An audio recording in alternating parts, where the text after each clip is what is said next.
Hello and welcome to Shay Zasaa and a Zasaa Zooms In, which I'm doing today with my dear friend Kemi. Hello, Kems. Hi, Tinuke. How are you? She's doing it somewhat reluctantly, as you can see, but I don't care. I'm not forcing you. I'm not forcing you. She's just a little bit unsure about the topic. No, actually, no, it's actually unprepared. Tinuke has this this is a thing. conversation. Okay, yeah, okay, good. What were you going to say? Tinuke has this thing. Report me. Tinuke has this thing, and she will just bring it up on you and say, "Oh, let's do something," or meet me somewhere, and then all of a sudden you find out that you're in the studio. Oh, my life. Anyway, today we are going to speak about love and acceptance. And let me put some context to this. I think that, I don't know who the people are. I was going to say we. I don't know if it's Christians. I don't know if it's Nigerians. I don't know. But I think that a lot of the time we love. We can love. But I feel like love is not really love if we don't accept. Does that make sense?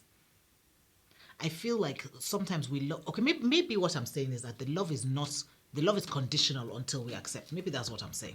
Love should be unconditional. Basically, love is unconditional.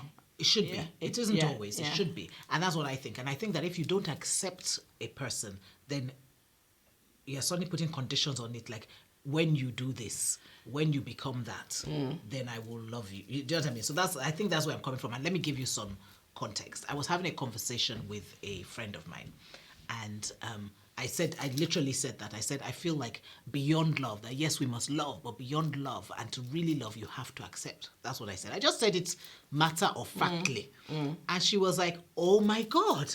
You know, she was really like, I've never thought of that before. And then she now said to me, she said, she's the one that said this to me. I might be sounding, she said, because if you don't accept, that almost means that you're judging. And when she said it, I was like, okay, yeah. I mean, I hadn't gone that far to think of it that way. I'm just like, you need to accept, because if you're not accepting them, you're not really loving them. So it doesn't mean you agree. That's not what I'm saying. Yeah. So, example, your child goes out and gets one of these piercings here. Yeah.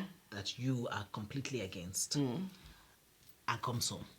And you're constantly going on and on about this thing and making it the biggest deal. You know, like you can't see the child for the earring, right? It's almost like whether you say it or not, whether you're admitting it or not, you're judging them because of this earring. Yeah, yes. Yeah. And so you're not accepting them. Now, I'm not saying that I'm not saying go and get that I agree with this. This is not, what I'm saying is that however they present themselves to you. Yeah. If you are saying that you love them, and this is not just your children, this is anybody. Anyone, yeah. If they're saying that you love them, then you have to accept them. And I guess it goes back to this whole thing of, maybe Jesus accepts us as we are, and then his love changes us. Exactly. And then that actually, so since you mentioned Jesus, a scripture that came to mind was, love covereth a multitude of sin. And in saying that, I think about it as this: you love irrespective. Love has nothing to do with who the person is. It's a I don't want to say it's an emotion. It is. It's an love emotion, is action. But it's a choice. It's a choice. Not only a choice, also it comes with actions of things, irrespective of if that person does something. So if your child has a piercing that you don't like, period, the child has done it. There's nothing that can be done about it. You still love that child. Have I accepted the fact that they've done it?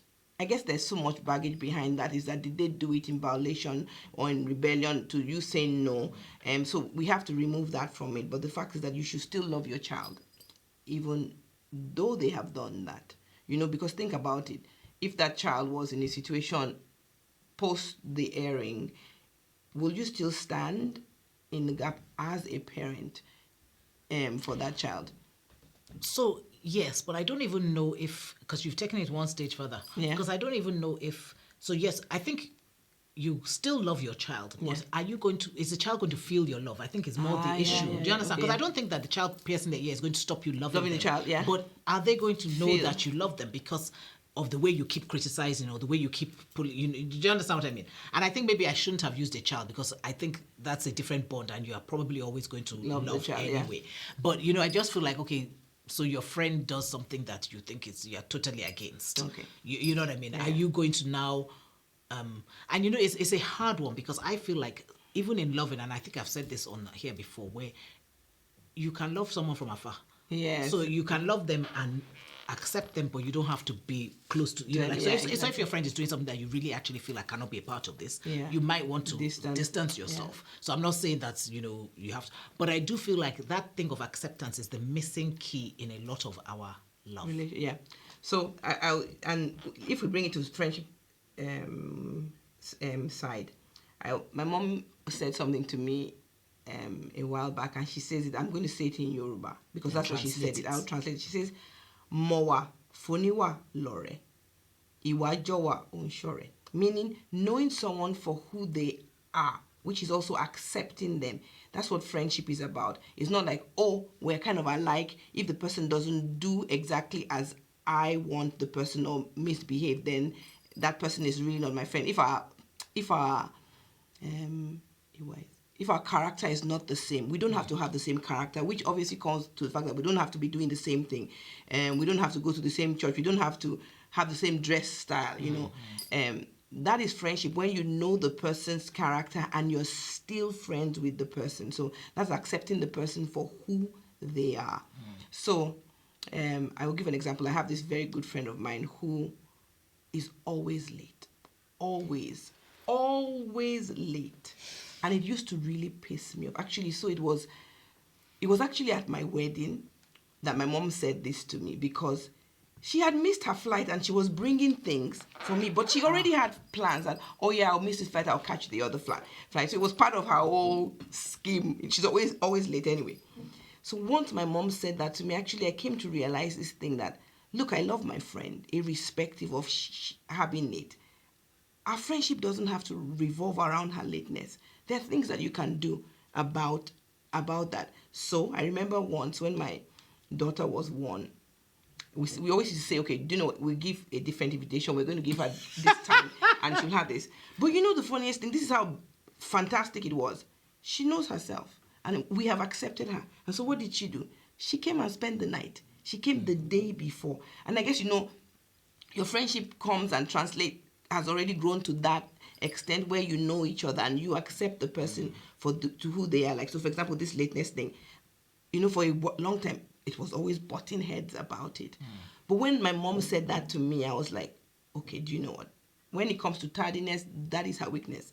I am not perfect. And there are probably some parts of my life that she doesn't like, you know. And it goes to obviously relationship between spouses as well, and even children. So it's the fact that it's also this whole thing about looking for the speck in your own eye before you start looking at the speck in someone else's eye. And I guess, you know, when you think about love, if it's an unconditional love and you've chosen that I love this person, you know, and I guess, you know, that unconditional love only comes with an experience with God. I have to say, think, you know, that is one thing, because loving above all else is something that we struggle to do, but by the help of God, we're able to do it. You see, it's interesting you spoke about your friend that's always late. I was having a conversation with a friend of mine, and we have a friend that's always late. I don't know if it's yours. I have a friend that's always late, and she was getting really annoyed about this. And I said, you see, this is the problem. You have to know your friends. You have to know. I know that she's always late. So I will never agree to go on a lift with her somewhere because I will be late. Yeah. So unless I'm willing to be late. So if I was blaming my other friend, saying, you are the one that you need to change the way you respond to her, because you are now accepting. And I guess it's because you're believing every single time that she's not. But she has shown you who she is. Exactly. You know what I mean? So you are now getting angry with her because she made you late for something. But she didn't, because you know that this is how she is. So you have to stop accepting lifts from her or whatever it is. You know, and I think that that's so key, because I think sometimes, again, maybe it's human nature where we feel we can change or we can, you know what I mean? So it's like, there's no way she's going to be late because she's taking me, but actually, she probably is. And I think I love the fact that you said your friend knows herself as well, so she can, you know, because when you know, and it's funny because this friend now knows. I don't think she knew before, but she now knows, and she's now making more of an effort not to. But I think in the accepting of who she is, I mean, we don't like it. It has never been a thing that we have been happy about. In fact, we're like, you know, this is unacceptable. But we've never used it to judge her. Yeah. If you know what I mean. Let me speak for myself. I've never used this judge her. I've just made sure that I am not involved in what will make me late. You know what I mean? So if I do anything with her, it will be because I'm okay being late, or it's not that huge, you know what I mean? It's not that strict timing or whatever. So I think it's very important that you know your friends, like your mom said, and then you accept them as they are.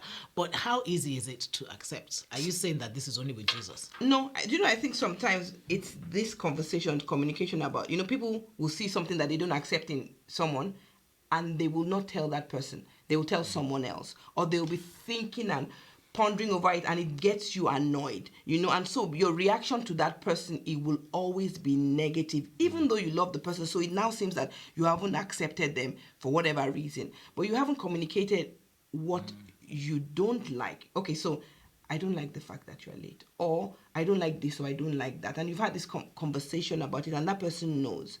So you've already taken that off your chest. It's not something brewing up in your mind all the time, which obviously will affect your relationship with that person. So I think that's one key thing, is that this communication. So I remember my friend and I, we used to butt heads a lot about this thing. And the thing is, she will even blame you, or blame whoever it is with for the...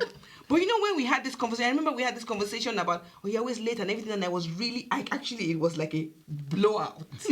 I thought that was the end of the friendship. But it didn't actually, Funke was there. And Funke was like, she doesn't know what's going to happen now. Anyway, it didn't end the relationship. It actually did help it exactly, because it was out there. And I was like, you cannot continue being late and all that. But it wasn't as if me saying that, but I had it. I already had it out in my mind. Out of my mind, I'd already said it out there, and that was it.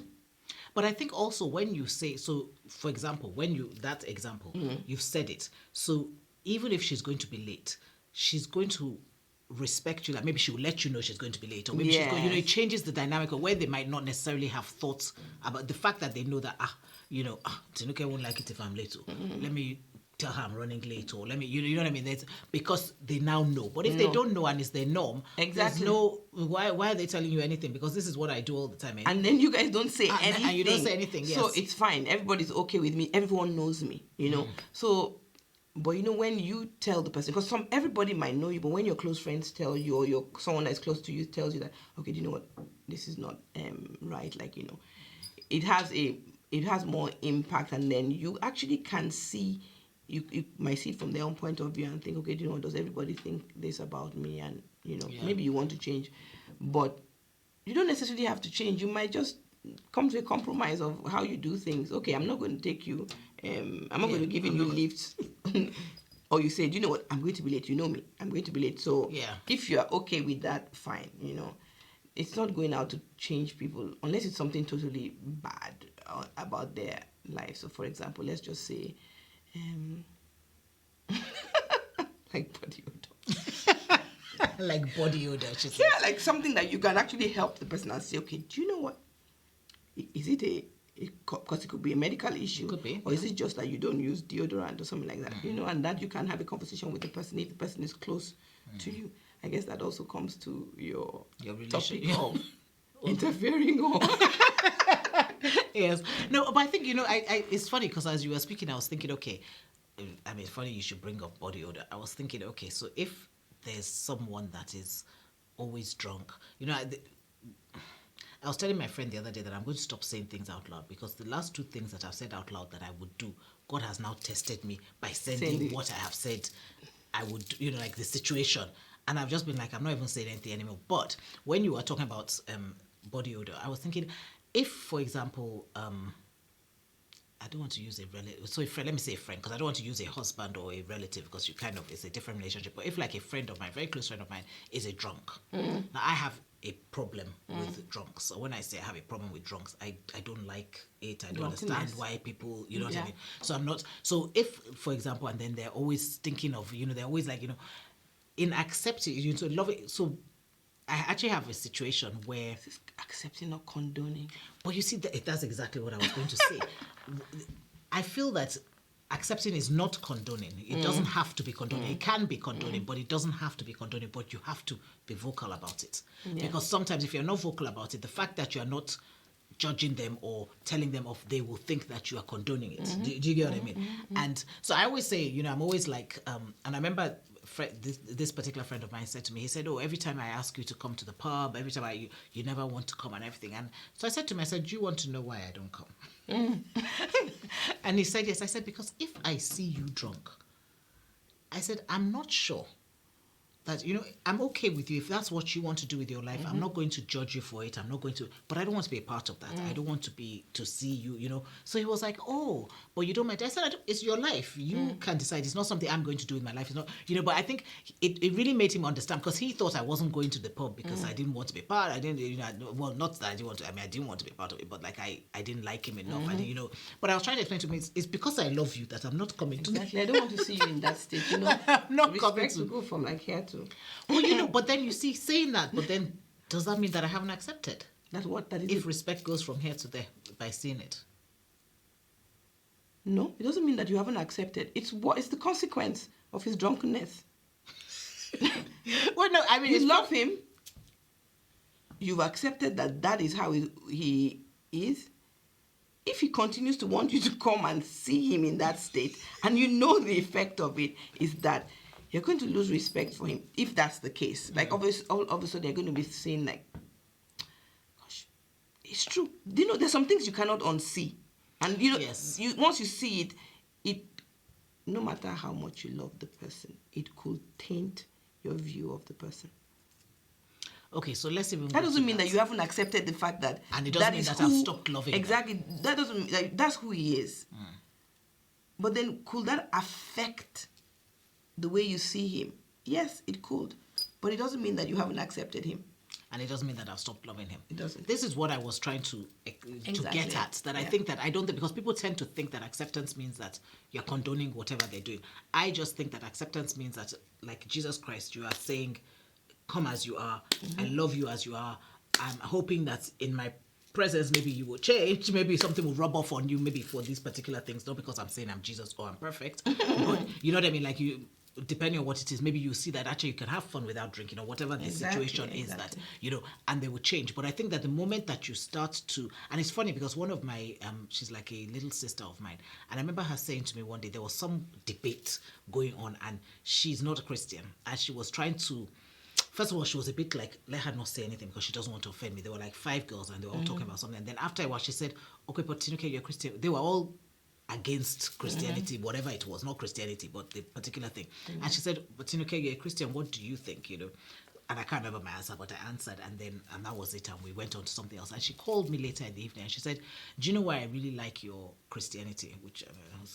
And I was like, why? She said, because you don't judge, you just accept that. Look at how you diffused, basically whatever it was. That and then she called someone, another friend of ours that's a Christian. She said, had it been this person, she would have condemned us all, told us all how we're going to hell. And you know what I mean? So she said, so even though I'm not a Christian, if I ever become a Christian, it's going to be, you know what I mean? Because she, and I think the point I'm making is that, isn't that how we're supposed to be? Yeah, it is.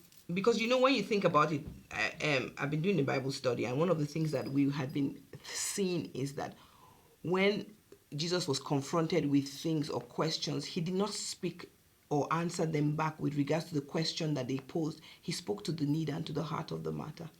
So that is what it is. It's like if you can discern what the heart of the matter is, you can speak to them and they will know that you're not judging, because he wasn't judging in his responses. It was answering a need that they had, like as tugging at the strings of their heart, in his response. So that's what I think a lot of us, including myself, lack, is that discernment when we're responding to people. Because at the center of someone's heart, there may be a need that is the why of whatever we're seeing around. So, for example, even if it's the erring, it might be a rebellious thing that they're doing, that they want to do. People are doing it, but why do you want to? Why are you doing it?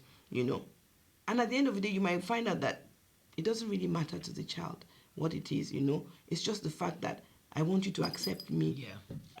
I want to have a voice. I want to be my own person, And you're not allowing that.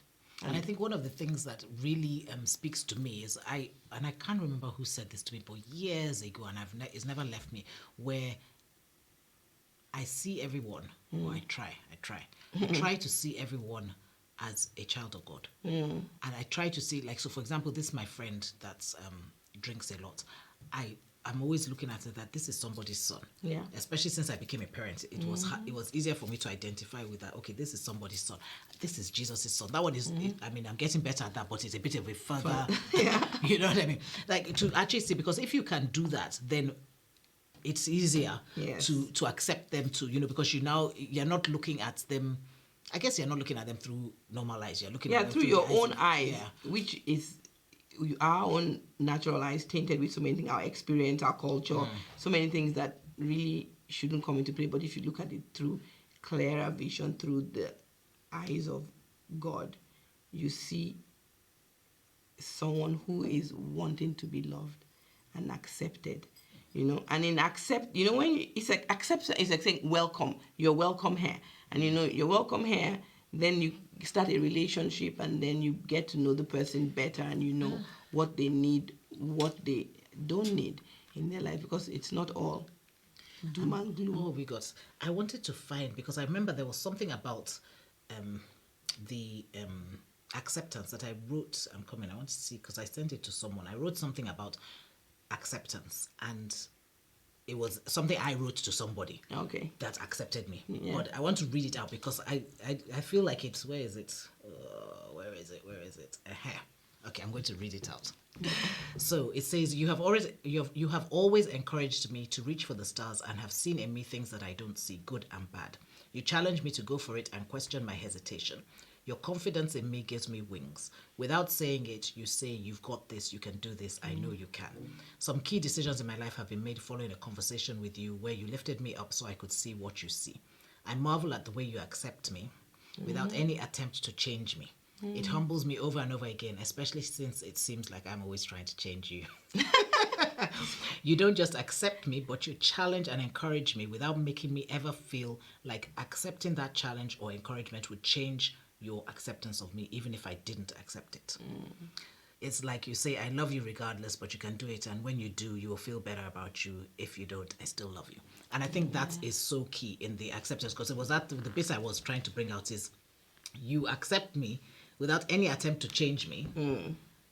But it's like, you don't just accept me, you challenge me and encourage me without ever making me feel like whether I accept that challenge or not, it's not going to change the way you feel about me. And that was I had to read it because I couldn't remember. But that's exactly what I wish, that's who I want to be to other people. Okay. Do you understand what I mean? Yeah. Where I accept them, I don't try to change them, but I challenge and encourage them. Maybe, I don't know. Okay, so another word that just popped up in my mind in this whole love, acceptance and everything is admonishing. Like, so you love someone, the fact that you love them, you wouldn't allow them to do something that will harm themselves, that will harm them. So therefore there is also this part that even though we say that you're not trying to change the person, but to admonish when you see that the person is doing wrong. So that would be the challenge. Exactly. Challenge to do better. Yeah. Because at no point do you, especially with this person, at no point do I feel like there are things that I know that I'm being admonished, but I don't feel bad about it. Do you know what I mean? It's like good criticism. It's like, okay, I'm admonishing you, but you can do it. You can do better. You know what I mean? And I think it's just such a beautiful thing, because I just think that you can. We say we love people, but I think if you don't accept them, do you really love them? I think maybe that's where I'm going with this. Yeah, I think that we've defined this acceptance as something else. It's like understanding that this is who they are and loving them with regardless. Yeah, is that a word? Yeah, regardless. Regardless, regardless of whatever it is, that thing that we don't,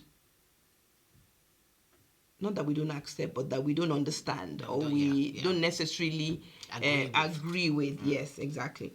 And so I think the accepting part of it, the love part covers the whole accepting, because you're already saying if you really love that person, you've accepted that person with whatever they come with. And you've taken it on as a duty to love them. And in that loving, there's the chastening, there's the admonishing, there's the, even when the person... I said supporting. Support, exactly, supporting, yeah. Even if the person is doing something that you are not... you don't agree with, but there's still that pulling towards, that caring, that